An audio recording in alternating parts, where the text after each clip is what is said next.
Welcome to another great week here at Beyond the Score podcast. As usual, your co-host Harry's over here. We're having a lovely week down here in South Florida. Josh, how's everything going up in New York by you? Hey man, all's good up here. Um, the daughter just started school today. All good vibes. Just trying to talk some sports, have a good time. How's everything with you? Everything is great. My niece started her first day of preschool. How could I not be excited? I saw, Yeah, I saw pictures, I saw some videos, and so precious. I mean, it's something that once you have kids, you get to appreciate. I don't have any just yet, yeah, but I live it vicariously through my friends and my nieces and my for sure. nephews, and all that good stuff. But I mean, preschool, man, wow! It just feels like yesterday she was just born. Yeah, and now I'm reliving all that with the younger one being like, "Wow, you were just this, and now you're off to school." And she was booking it. She was ready to go. She was just like, "All right, Dad, see you later." And like they had to call her back, like, "You want to give mom and dad a hug?" And she was like, "Yes." Well, the her middle name is named after a very special person who loved school and was really good at school. Your sister, who if she has those genes, and your sister, her aunt's part of her and her, then school's going to be something that's going to be like second nature for her. She's going to probably love going to it. We didn't love it so much, especially missing out on so much of our senior year math class, especially you. Mhm. I mean, we know. I Yeah. listen. We did fine in that class, but the truth is, it was a lot of missed appearances. Yeah, I mean, as far as I'm concerned, when the teacher asks if we do our homework and we do it, and he doesn't say anything about the days that we're a little late or we come the period after that as the dean of attendance. Yeah, Shout out to you, Mr. Cerruti. We still yeah. love you. Yeah, well, it was always good that he was also the dean of attendance, and if we were good in that class, he would just wipe our attendance clean, basically. So definitely shout Yeah, out to you. of Hopefully, course. that alpaca farm that you've always wanted is thriving, and you're enjoying life and wherever you are. I've heard you're in Florida, Mr. Cerruti, so if you are, please come visit us anytime. But on another note, since we got through that, let's get into some great things that we got going. Um, Absolutely. the first thing that we like to discuss, and Ben, you tell us. Do we have anything cooking on that end over there, Ben? What's up, guys? Glad you're back. Sounds good. Actually, right now we got a new fan mail. Um, J underscore KLUK said, "Gotta love talk about the Hughes Bros from my New Jersey Devils. With the U.S. Open kicking off this week, we gonna get some tennis talk? Well, Ooh, we're going to get some tennis talk off for you. There's some Absolutely. quite interesting things happening. The U.S. Open's happening up in your neck of the woods in New York, obviously. Yeah. And so, there's some controversy happening around things, and we like to discuss some controversy. Number one ranked Yannick Sinner. He has been in the spotlight for the use of a drug called clostebol, which can be found in over-the-counter, medications that are used for pain and things like that. And so what happened was it was found in his blood work, and it happened actually twice in an 8-day span back in March, where they found it, they tested it, the ITIA made their tests done, they ran their their programs or whatever it is that they do to try to find out what's happening over here. And they determined that they found, what was it, Josh? One billionth of a percentage in there, something like that. Yeah, one billionth of a gram, which is crazy. I feel like it's such a cut and dry area because they say if you have it in your system, you're suspended, but then they didn't suspend him. I mean, maybe they know by his name that he's a sinner. What do you think? Well, here's what I found out from that just was good. reading a little bit about it. Apparently, he had a couple of people on his team, which were Umberto Ferrara as well as Giacomo Naldi, who were his training coaches, his fitness coaches, his physiotherapist, who purchased him something for pain over the counter, didn't realize that this was in it, and they admitted to buying this for him using it, and him not realizing that was in it. Obviously, this is what they said on their end to maybe clear things up. We always know that there's always potentially things that are held away from the public eye. But I think when ITIA got this news, and he obviously fired both of them immediately after this, they looked at it, they said, "You're the number one ranked Italian player in the world. You just won the Australian Open. You just won the Cincinnati Open. Maybe we'll let this one slide. I think that's probably what happened. I'm not saying that he intentionally did it, but this is what we see that's currently happening in the news. Yeah, I mean, first of all, I appreciate the love on that, Ben. I heard your laugh. But what's it called? I wanted to also say that Nick Kyrgios, the Australian, was on. I was actually watching the U.S. Open the other day, and he was saying how if you have it in your system, then you should be suspended. And he's always been known as sometimes being loud, maybe not for the best reasons, but in this case, I'm gonna have to agree with him. Whereas I'm sure that when it happened, there was probably a whole spat, and they were like, "Dude, you're gonna ruin our reputation, whatever." And then they fired them. That was Sinner to his physio, just saying you're gonna mess everything because, like he said, nothing against him personally. It's just the physios get trained on this list every year, and for there to be one billionth of a gram, it just raises. We've talked all about. We always circle back to integrity, where you don't know how long this was going on. Maybe it was truly an outlier. Maybe there's truly just such a little bit of it in there. But for to represent such a storied game, this was the 144th U.S. Open. I mean, I think that for him to be in it, I think that I don't know. I'm having a tough time thinking that he should be playing. I mean, maybe not years and years of suspensions, but if what you're saying is true, which I don't, I think you were just saying speculatory, which I agree that our new darling child, our new number one, our a Grand Slam champion. I think that that's something that you should still be punished. That's all the more reason to show that you respect your game. Can I ask you both a quick question? Of course. Yeah. How does someone find 1.1 billionth of a gram? I'm just in my head right now. I'm really trying to fathom. Like, I feel like I could have 0.1 billionth of a gram of literally anything. How does that be? How does that determined? Well, I think the easy answer is that you have doctors and tests done specifically for this, that they have to find it. You know, if it's relied upon to make sure that the integrity is staying put, no cheating is done. And so I think that's the easiest route to look at it. That, you know, the doctors that, you know, are making these tests happen, they're looking for everything. It's like, you know, running a criminal background check on someone and, you know, making sure that every stone is overturned. I mean, that's what I would say. Josh, what do you think? Yeah, and I think an important note was that the fact that Harry said they tested him twice in an 8-day span.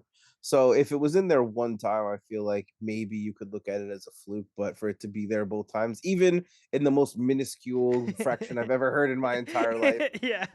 for it to be there, for it to come up on the test twice, and then obviously you didn't need the test because the physios were doing something wrong, whether it was intentional or not is to be seen with all the integrity issues. But I hope that this is just something that's a true mistake, because we want to see our athletes that earn their spots at the top and that rise to earn it.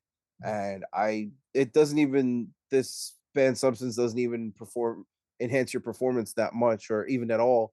I don't think, but I still think that you got to follow those rules for whatever reason. I don't really think that there's any debate for that. You could argue the why it's on the list, but it's on the list today. There's no other players that are caught with it, so I don't know. You take the justice road and things, and I have to agree because, you know, we don't want to see any cheating done regardless of how it goes. And Sports are beautiful. We got to take care of them. it is, and when you see things like this happen, you want to say it's, you know, give them the benefit of the doubt and say maybe this was a fluke thing that happens. But I'm certain that the ITIA is going to keep a stern eye on him and going down the road and making sure that this doesn't pop up again. Because I think the truth is sometimes with these committees, they give a little leniency when it comes to the top tier players, only because it's better for marketing, it's better for views, it's better for people to watch. And so if they ban the number one ranked player, there's going to be a lot less views. There's going to be a lot less people in tune to watch. And regardless of the fact is, I'm not justifying the reasoning. Nobody should be, you know, cheating regardless of whether it was intentional or not. When you're getting paid multi-millions of dollars, you're supposed to have a team around you that's making sure that, you know, it's not excusable that your fitness coach went to CVS and he bought something over the counter and said, here, put this on for your pain, didn't read the instructions. I'm certain that fitness coach gets paid a nice salary to make sure that this doesn't happen. And so, you know, regardless of what happens, we're going to monitor the situation. This is not something that, we expect to see down the line, but if it does happen, then we expect that, the ITIA is going to come down with a hefty penalty, a hefty fine, and, we'll go from there. Tennis, US Open, he's actually going to be facing another American, Michelson. That'll be tomorrow. And so, we wish everybody the best of luck. Obviously, we don't see any real cheating being done here. Maybe it was just a fluke scenario, and we'll go from there. But, U.S. Open is live. It's ready. It's going right now. And from U.S. Open, we take it to the NFL because there was a big thing that came out today in terms of who's going to be starting for the Pittsburgh Steelers. Josh, do you want to tell the world who Mike Tomlin has selected for QB1? Yeah, I mean, I could actually start with saying I think that Mike Tomlin made the wrong decision in making Russell Wilson the starter. I mean, I like Russell Wilson a lot, and I think that he's done a lot of great things over his career. But I think that Justin Fields earned the chance this preseason. And I honestly think that if Russell Wilson was hurt then, why jettison him into the season in a year that could be something for the Steelers? I mean, I'm not saying that they're gonna be elite, but I think that they have Mike Tomlin, so they always have a chance. And I think that but let me get back to the main point that Russell Wilson is the starting quarterback for the Pittsburgh Steelers. And I hope it works out for them, but I think Justin Fields earned the first chance. What do you think? Well, I think it's safe to say that, Mike Tomlin went with experience over the youth, and he also, picked a quarterback that has won a Super Bowl, has been there, has done that. But also, I expect there to be a short leash on Russell Wilson. For the fact is that he does have probably the best backup quarterback in football in Justin Fields, where he has the youth and now potentially, sitting back, watching Russell Wilson, seeing what not to do just as much as what to do, and going from there, right? We could see Russell Wilson start 3 to 4 games, and if it's not going the right way, Mike Tomlin's not one of those coaches that's going to wait around and see how things play out. He'll make the right moves because he's a competitive coach in a competitive division, and the Steelers expect, at least in terms of what they have internally, that they're a good enough team to make the playoffs. And Yeah. so, having Russell Wilson start 6 games where it's not going so great is probably not going to be an option. I think, we see what Russell Wilson is capable of in this offense, in Mike Tomlin's offense. And, 3, 4 games goes down the line. If the Steelers are, not where they need to be and Russell Wilson has, more interceptions than he has touchdowns, well, insert Justin Wilson. Justin Wilson. I did the same thing before when I was talking about Fields and Russell Wilson over here. It's Justin Wilson, former Yankee reliever, just comes to my head for some weird reason. But going back into the football, Justin Fields is going to be someone who's going to be ready to go. Mid-season, be in form, have the opportunity. Now, you obviously don't want a lot of time to pass, but I have to sit here and say, if I were in that position to make a decision like that, I would take the experience. I would take someone who clearly at his best was more than capable of leading some great teams. I don't see the version of Russell Wilson that was in Denver playing out in Pittsburgh. I'm not saying he's a Seattle version, but if you can get somewhere in the middle with a really good high-powered defense, you can make some noise. Obviously, it's going to take a lot more to win a Super Bowl. And, we don't think the Steelers are just there yet, but, Mike Tomlin knows what he's doing. I have to sit here and say if he's made that decision, he's taken every single down, every single throw, every single opportunity to make the right decision to pick his starting quarterback this season. I could agree with that. I think it's of course I just did, but it's kind of hard to question him, like to say he's making bad decisions because he's constantly churning out winners year after year. Even after Ben Roethlisberger came out, and there was a time that we all thought there was no way they would be good. He always found a way to get the best out of his players. So let's hope he can do that with Russ. It also helps a lot, in my opinion, that they're not the ones who have to pay him, because not that that has to do with why he's starting, because I don't think that's relevant, but just they don't really have too much invested in him. So they have a hard nosed coach that'll say, if you're not performing, I don't feel obligated to, with 30, $40 million, to say we got to let this thing ride out, which I don't even know if he would do that. I don't know if he's that type of guy, but I think that he would just be like, you're not performing, we're going to give Justin a shot.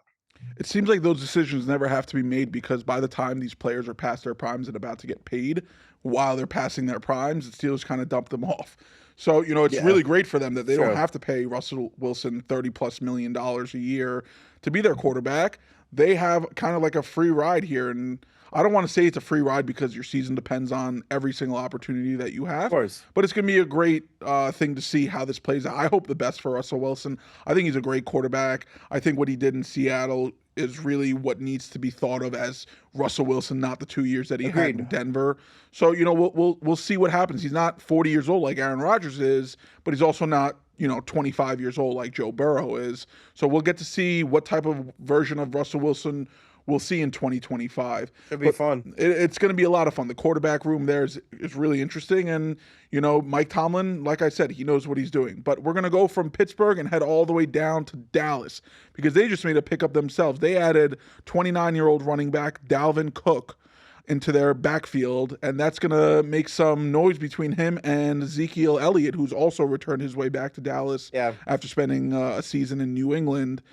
How do you think this move plays out for a Dallas team that really didn't make any moves other than, re-signing CeeDee Lamb to a big deal? What do you expect Dalvin Cook brings to the Cowboys offense? I think they're trying to catch lightning in a bottle. I think that I think they see Dalvin Cook. They saw what he was doing on the Vikings. They saw how they could rely on him. And they also kind of saw how last year he wasn't really overly used as a Jet.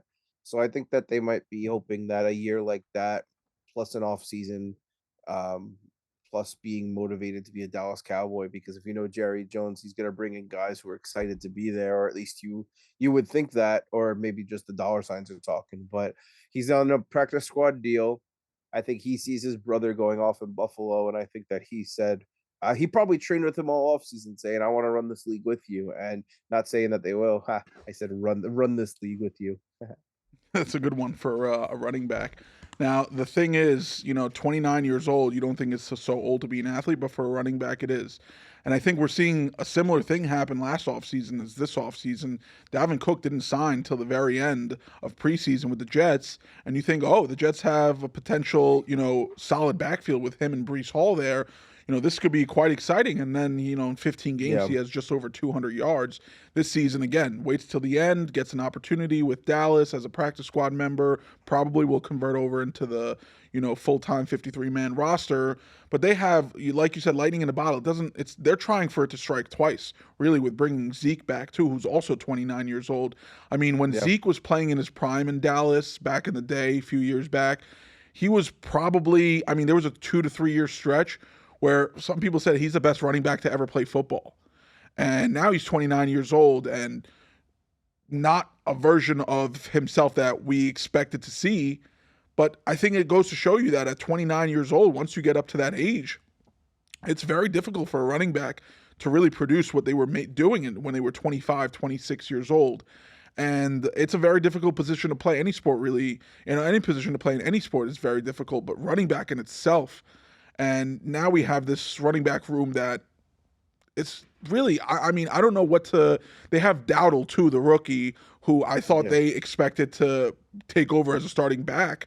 And now it's like, where does this all make sense? Was this really a smart move for Dallas, adding another veteran running back that probably won't be on the roster halfway through the season?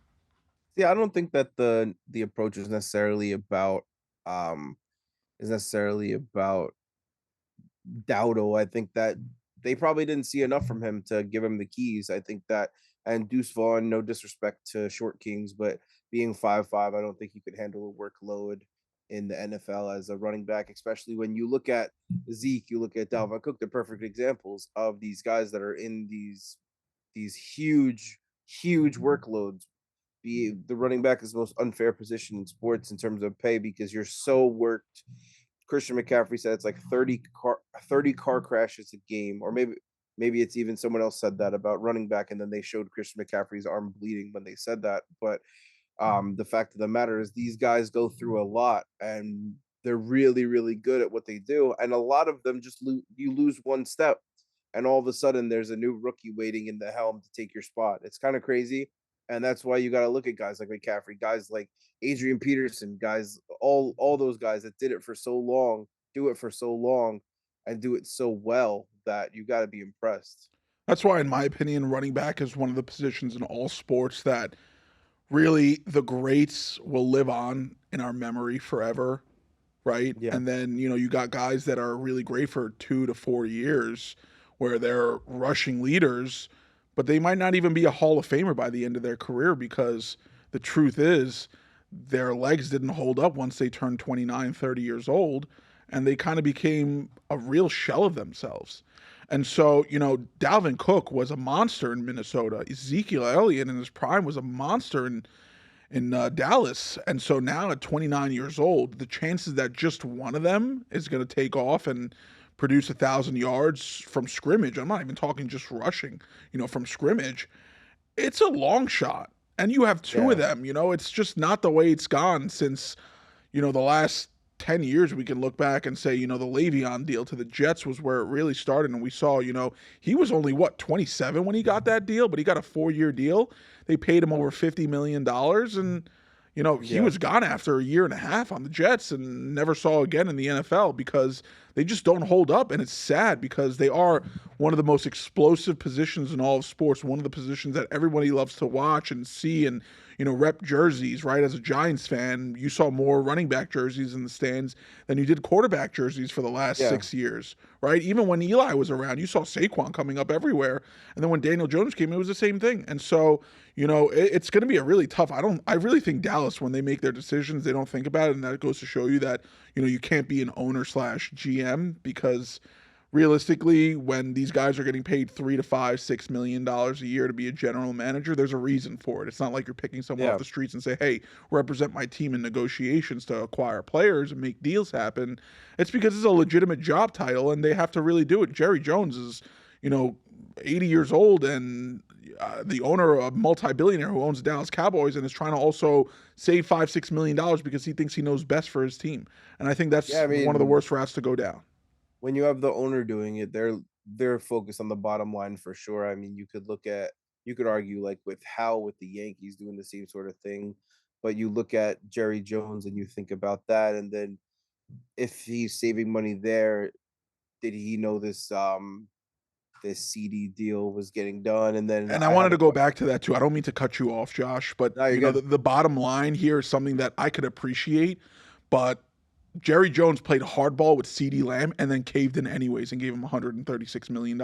Yeah. It didn't work out at all. If anything, you lost your number one option throughout the whole preseason training. He was doing it on his own, but it's not the same as, working out in the Dallas Cowboys facilities. And so the bottom line, maybe that mentality would have worked 10, 15 years ago. But now, listen, it's not like it can't work, but the way you're going about it, Mr. Jones, is not the right way. And you're losing money while also not putting out the best football team. So The money's too big, man. I mean, I think at this point you could look at Dak Prescott as a good example of that because they don't want to give him this big deal. They want I honestly they no one ever wants their players to get hurt, but they're waiting for a moment to pounce in and give Dak a similar AAV, which I'm seeing he's going to get like close to 60. I think that's insane. I don't think that you shouldn't be getting half not you don't say half 100 million, but like getting $60 million to what has he done to earn that? Like he's been a good quarterback in the NFL. I mean, you look at Kirk Cousins, the same sort of thing, got a lot of money for not really doing much beyond the regular season. It shows that these teams are just trying to build around, just trying to figure it out, and don't really know the exact formula like the teams like the Chiefs, like the teams like the 49ers. Well, you actually can't say the Chiefs anymore because they paid Mahomes, but they were rocking with him on the rookie deal as long as they could.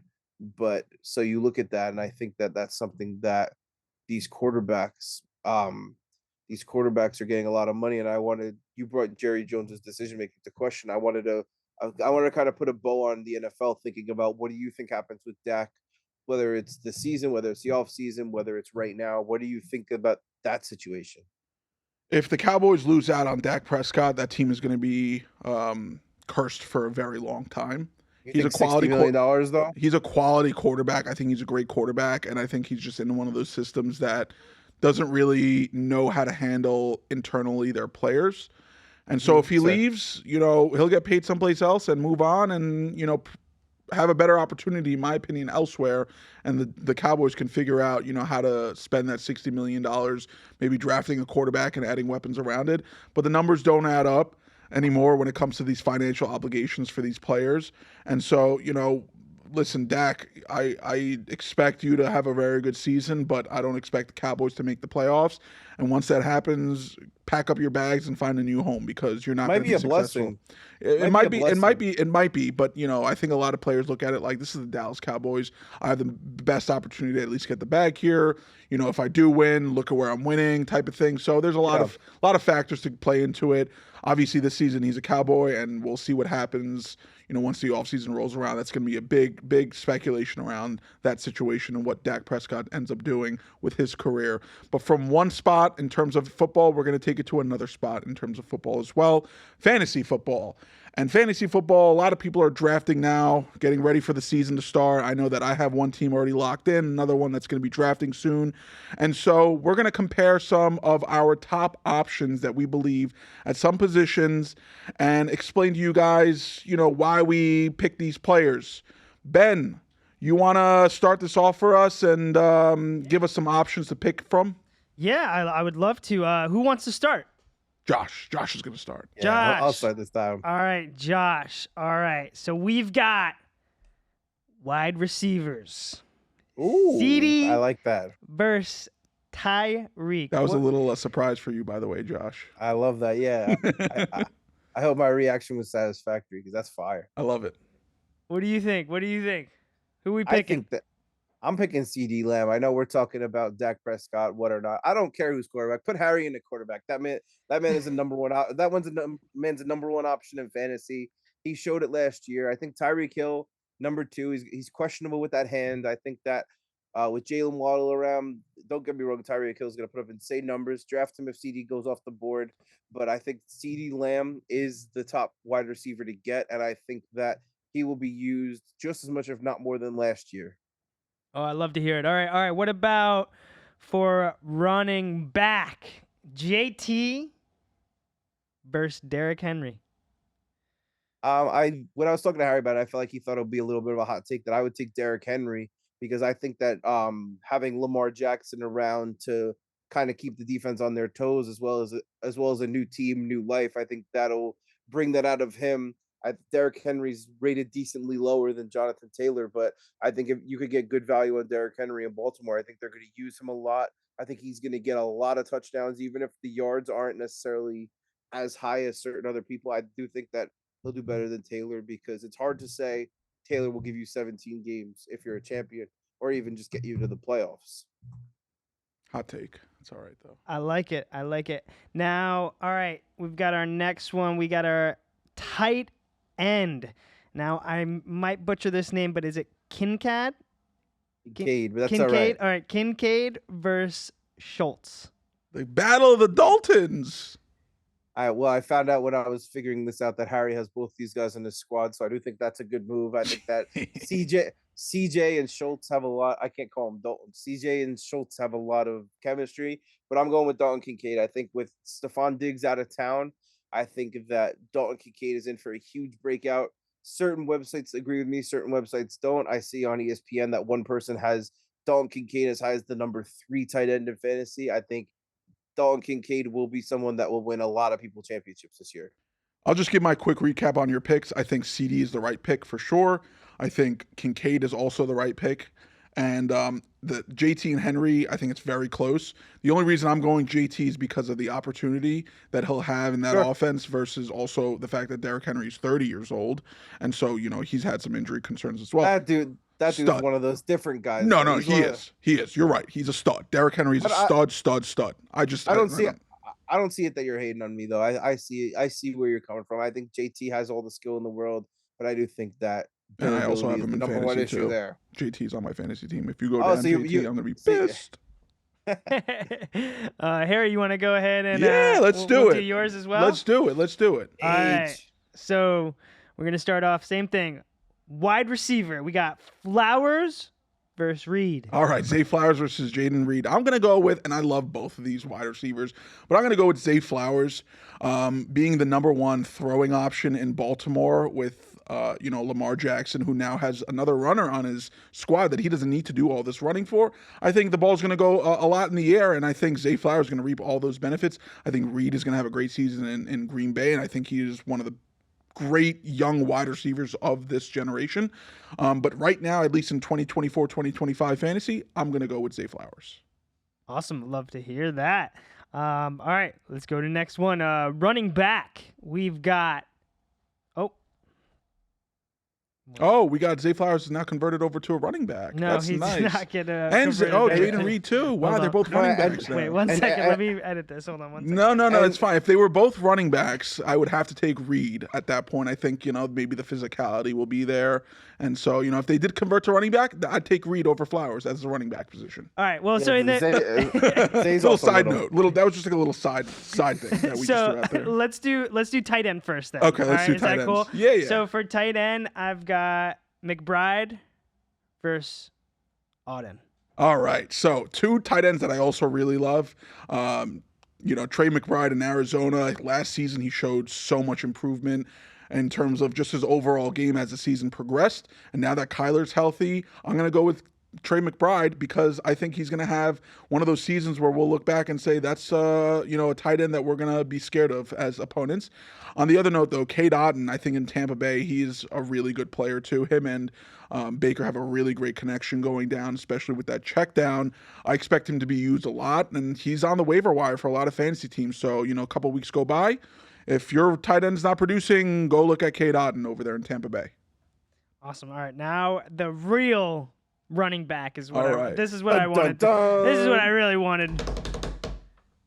KW the third versus Mixon. All right, so we got Kenneth Walker versus Joe Mixon. Kenneth Walker, he missed 4 weeks last year, and it really was critical for those Seahawks. But, I'm riding that Seahawks wave from start to finish. So I'm going to go with Kenneth Walker. That explosive back that he is going to really help out that Seattle offense. Joe Mixon has done it so well for Cincinnati throughout his whole career. Now he's in Houston. He's, I think, going to have just as good of a year as he's normally had, especially with that, Texans offensive line being better than the Bengals offensive line has been for him. I just think that Kenneth Walker, his youth, his explosiveness, and the edge that, the backup running back is Zach Charbonnet, so he's got to have his toes ready to go. And so he could lock in that position for the long term in Seattle. Awesome. Yeah, I'll give a quick little recap like you did on mine. I think that Zay Flowers, I don't think it's close between him and Reed. I think Zay Flowers is the guy to pick there. I think that Kate On is a sleeper, but I wouldn't have him above rated 11th or 12th. Trey McBride has top 5 potential at tight end, so I think he made the right move there. And I think Kenneth Walker the third. I do think a lot of people would pick Mixon. I do, but I think Kenneth Walker the third has more of an opportunity to get more touchdowns, whereas I think that CJ Stroud's going to finish a lot of drives. So I do agree with you there too. Well, I appreciate you agreeing with me on a lot of those points. I put a lot of thought into it, and when it comes to fantasy football, we're freaks of nature when it comes to that day when we're drafting. Leave me alone because I don't want to hear from you. I don't want to talk to you.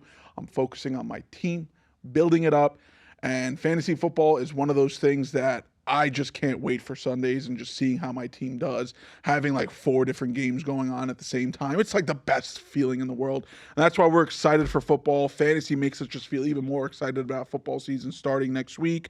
Obviously, the first game is going to be a big one. Lamar versus Patrick Mahomes. What a game that's going to be. But, we're excited for football as we, get more into the season. We're going to bring you guys more football. Josh, wrap up our football. Are you excited as much as I am? Yes, I am, and I think that if you don't have Xavier Worthy on your team, I have him. He's a stud. He is so good, and he is starting in my flex this week too because I drafted Najee Harris late, and now I heard out that Warren is healthy, and I'm like, crap, I can't even start him. So Worthy is starting for me, and I expect him to be the best wide receiver in this draft, other than Malik Neighbors, who I also have on my fantasy team. Woohoo!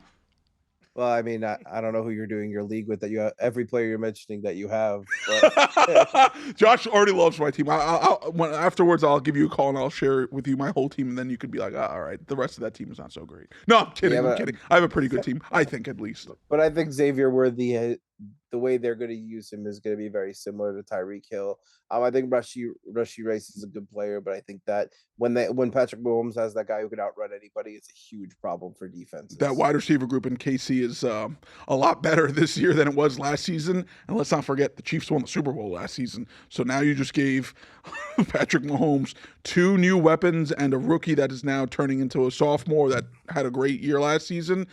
I'm kind of scared of those Chiefs a little bit. Just got to stay in front of those bars. That's all I got to say for Rushy Rice. I agree. Yeah, that's not, maybe just forfeit your license for the season. I think that's probably the best thing. Get a driver, bro. You can afford it. Yeah, you could also do that too. Just, call an Uber here and there. But, we're going to go from the NFL. We're going to head down to college football. And, college football has already started. Last Saturday, we had our first game between FSU and Georgia Tech. We gave you guys a little bit of a briefing on it last episode, but now the game has happened, and there was an upset. Georgia Tech beat FSU when FSU was heavy favorites, 24-21. But hey, at least the under held. Josh, what do you think about that game, and what do we expect from both of those teams going forward? Well, I think maybe we should be giving out some picks every so often because I mean the under was the right move for sure. I feel we hit by 10 points. I think that we were money about Clemson making the right decision, keeping Klubnik over DJ, but I did not expect the performance like this. Like QBR of 140 last year to produce a 78 this year. I think not this year, this game. Well, I guess it is this year, but it's only game he's played. But I think that this is the type of game that lights a fire under a team. I mean, you get a week 0 game, you drop to 10 in the rankings. That's a huge opportunity to be motivated to not lose again. And I do still have high hopes for them because of the overall parts, but this is a huge red flag. And not that I'm going to go back on my rankings because obviously I don't think that they're going to win the championship. But are you skeptical of Florida State, or do you think it was just well executed by Georgia Tech? Well, here's the thing. I had them sitting in the top 5 in my playoffs. And, Uwagalele did not look like a first-round quarterback to me in that game. We knew that both defenses were high-powered going into that game, and I think that's why we really liked the under. But no touchdowns from your quarterback? He had 6 rushes for 7 yards? That was not a good performance at all. He does not look like a first-round quarterback. I mean, listen, there's a long season. I'm not gonna back off from my rankings either. That I would never do that. But it's a concern for FSU at least. I mean, for Georgia Tech taking that win, they're a mid-tier team. They're gonna be excited from this, and they're gonna roll it over into the next game. But for FSU, I think they really need to hone in and understand that this was a big loss. Not take things for granted a little bit. You see that big spread, you're like, yeah, we got this. And then when the game goes and starts and you feel that shift during the game that, this is passing you. You're losing this. You're about to blow a game that you should be winning. And so, it goes back to the drawing board and seeing how they're going to be able to react to this loss and take it from here on out till the end of the regular season for college football. I think, they're a great team up and down, but this was really a tough loss for them. Yeah, I mean, also one thing that stood out to me that was a little fluky for Georgia Tech was that quarterback Haynes King for Georgia Tech fumbled twice, but didn't lose either of them. I watched part of the game, so I can't say I watched it all, but I think that that's something that doesn't happen very often. Where if you fumble at all, you usually don't get it back, let alone you fumble twice. But it's no excuse. You can't even guarantee that they would have turned it into points the way the offense was running. And also, shout out to Dublin. What I did watch was a great environment, a great game. That was really great for college football in general. Bringing these games overseas and just, exploring the possibilities with other, fans, other groups of people who, if you bring this to them, they're going to watch it and they're going to enjoy it. And we saw that. And, that stadium was packed. They were really excited to see some hard hit college football among, two, at least listen, you didn't get a really bad team. Georgia Tech is like one of those mid-tier teams, and you had a top 10 ranked FSU team coming in there. And so I think, we'll see a lot more college games taking place overseas. I know that there's probably a couple more on the schedule in terms of the next couple of seasons. So this is a beautiful thing to see. And I'd like to go to one of these games if that was even possible. Let's do it. So maybe Next we year, can. let's do the show. Yeah, dude, that would be crazy. Ben, can we take all the cameras and bring them overseas with us and set up someplace else? Maybe is that even a possibility? Hey, maybe we'll take a nice group trip, and I'll be your social media guide. Let's do it. I think we just need to make sure we Ben, have. if you travel thousands of miles with us, you will get to be on camera with us. Like, we're not hiding you. We're not hiding. Ben, why don't you come take a seat right next to me? Let's do this podcast side by side. We're not hiding you, but in that situation, we'll be in a spot where actually, Ben, just us a little bit. Give us a little sneak peek. Put a little camera. I want the world to see you too. I want everyone to know who's running the show at Podcast Junkies over here. So we got to make sure that there's a little snippet of you in there as well. Everyone knows who's on the backside and making all this happen for us, because without Ben, we're not anywhere near here, right? Like, it's just not even a possibility. So, while Ben is going to get himself on camera, we'll wrap up our college football really quickly with who we think is going to be our national champions. And so, Josh, you went first in terms of fantasy, so I'll go first when it comes to who I think is going to be the champion. Look, it's really hard not to take one of the top two teams like Georgia or Ohio State. I think, the safest bet really is to take Ohio State. But I really, really like Steve Sarkisian's Texas Longhorns team. I wonder why. I think, listen. When you say it like that, I wonder. No, that's not. No. Listen, he's got a great story, too, with obviously surviving a heart aneurysm, which I read that. I watched that ESPN 30 for 30, and it was really, it moved my heart because, obviously, that my mother suffered from a brain aneurysm that, had a similar outcome where it was caught by the doctors. They said you had a ticking time bomb, and, we're able to find it and we're able to take care of it. Obviously, he's still the head coach. He's still, running a college football team, which is really incredible after experiencing something like that. But he is a brilliant quarterbacks coach originally.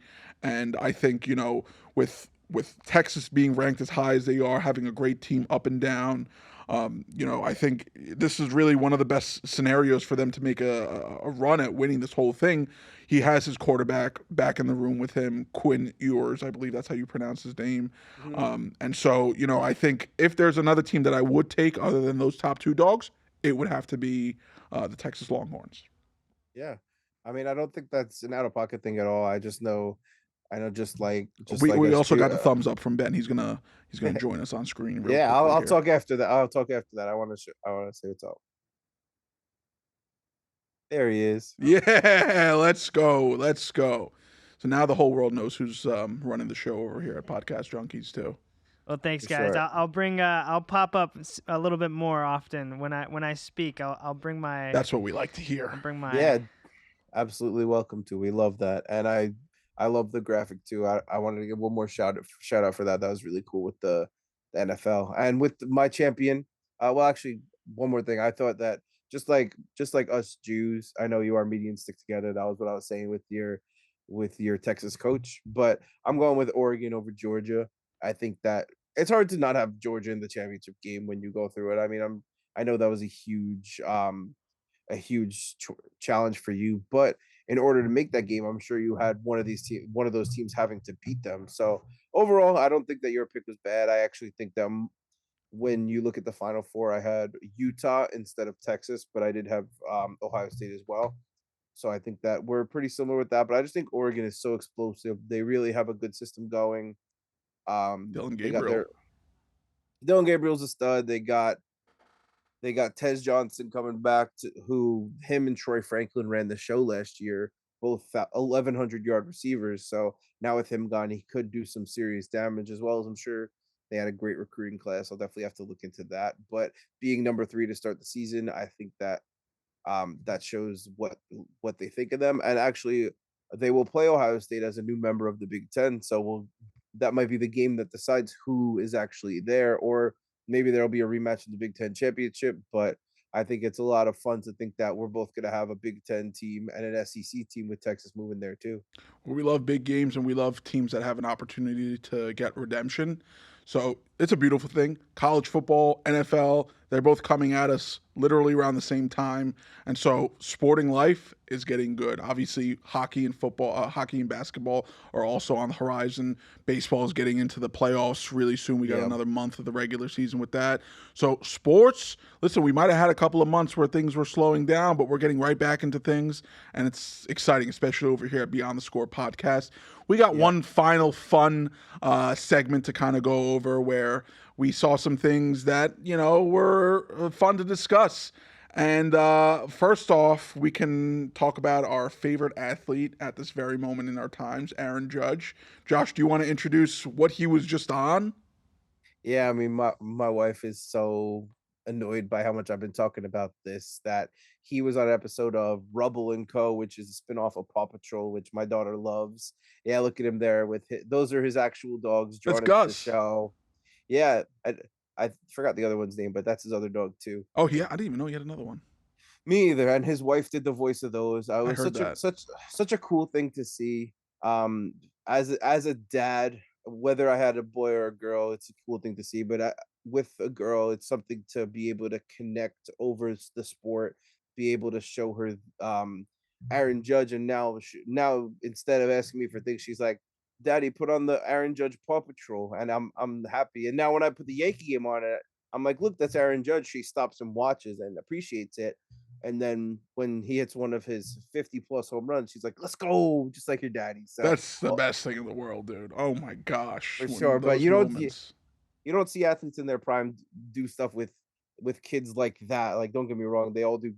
Most of the time, they do great things for their community, for the kids, all that. But I do think that this was a cool thing to come out right after that Staten Island coach called him out too. I think that was something Ridiculous. that was really dumb because he's the star of the team and he's literally the biggest role model in the league, arguably. I mean, I think he is, but that might just be because I see a lot of him, but definitely at least up there. I don't think you're What do you- wrong. I don't think What you're do you wrong. think about that? We're not biased Yankee fans when we say he's an icon. I texted in our Yankee group chat that he's literally perfect in terms of baseball. He is perfect. He's so humble, and him doing something like this for the kids and having to experience things like this as a father that you get to see where your daughter is absolutely obsessed with the show and she sees a New York figure like Aaron Judge appear on there and then makes that connection to, the games. It's so beautiful. And, him doing these things just makes us feel better as fans that we got the right guy representing, New York as the captain of the New York Yankees and just putting on a show for everyone to see. This season, he's on pace to break his own records, which we thought weren't going to happen. But, I mean, he is a special, special human being on and off the field. And, I mean, I'm in awe every time I watch this guy out there. And we can go on and on and on about Aaron Judge because he really is something that we haven't seen in New York in our lifetimes, this type of caliber of a player. And so, Yankees, once they lock in a playoff berth and, Aaron Judge is making more history, we're going to bring it to you guys because why not? He is on the top of the baseball world, him and Ohtani at this moment, and it's a beautiful thing. But from one sport to another, where you have another father-son relationship, or at least a parent and a child relationship, LeBron and Brawny James are back in the basketball world in terms of comments that LeBron made in an interview where it was actually really funny. And it was cool to see that this is the type of dynamic he expects him and his son to have when they're playing games together. Ben, can you bring up that clip of LeBron in that interview talking about Brawny being his teammate? Have you thought through, not relationship, because you always be his dad, he'll always be his son, but what's your working relationship? Is he going to call you dad at practice in the locker room? No, we already laid that. No, he can't. We already laid that down. He cannot call me dad in the workplace. All right. Once we leave out of the private facility and the gates close, I could be dad again. In the car if we ride together. Okay. At home, I could be dad. No, he got to call me like 2-3 or Bron. Okay. Or, GOAT if he want to. That's up to him. I mean, it's up to him. But it's easy for me. It's easy for me because I've been calling him Brawny for so long. Yeah. It's not like I've been calling, hey son. It's easy for me. It's gonna be the adjustment for him. But we cannot be running down the court And he'd be like, Dad, push the ball up. Dad, I'm open. Dad, come on. I'm like, no, you cannot do that. This is a great cool, I video. like I loved every second of it. It just brings a smile to my face because it's cool to see. I mean, Brawny has a ton of adjustments to make, and this is going to be one of them where instead of referring to LeBron as dad, he has to say, hey, GOAT. Can you imagine? I think that's so funny. It was a funny thing. I don't think he's calling his father GOAT, but it's funny how he brought that up. No, it's funny because everyone was all friendly with him, but I bet whoever put the question in there was waiting for some clickbait to see LeBron slip up or say something. I mean, he never slips up, but like, trying to get. Everyone's been trying to get this clickbait out of LeBron since he's like 15 years old, and he just won't do it. He'll turn it into something positive, turn it into something great, just like he's done with his basketball career. Very impressive player, very impressive dude. Yeah, he knows what he's doing when the cameras are rolling. He knows what to say, how to say it, when to say it, why to say it, all the good stuff. And it's gonna be fun to see. We don't know how much time they're actually gonna share on the court together, but whatever it is, we're gonna have our eyeballs on the screen and watching it because it's gonna be something that we've never seen before, a father-son duo like this. And whether he calls him Brawny or whether or not Brawny calls his dad 2-3 or Braun or whatever it is, I'm excited. I want them to record the first time. If they could like mic him up during the game and have him out there, and then we could actually see what he's actually calling him. That would be really fun.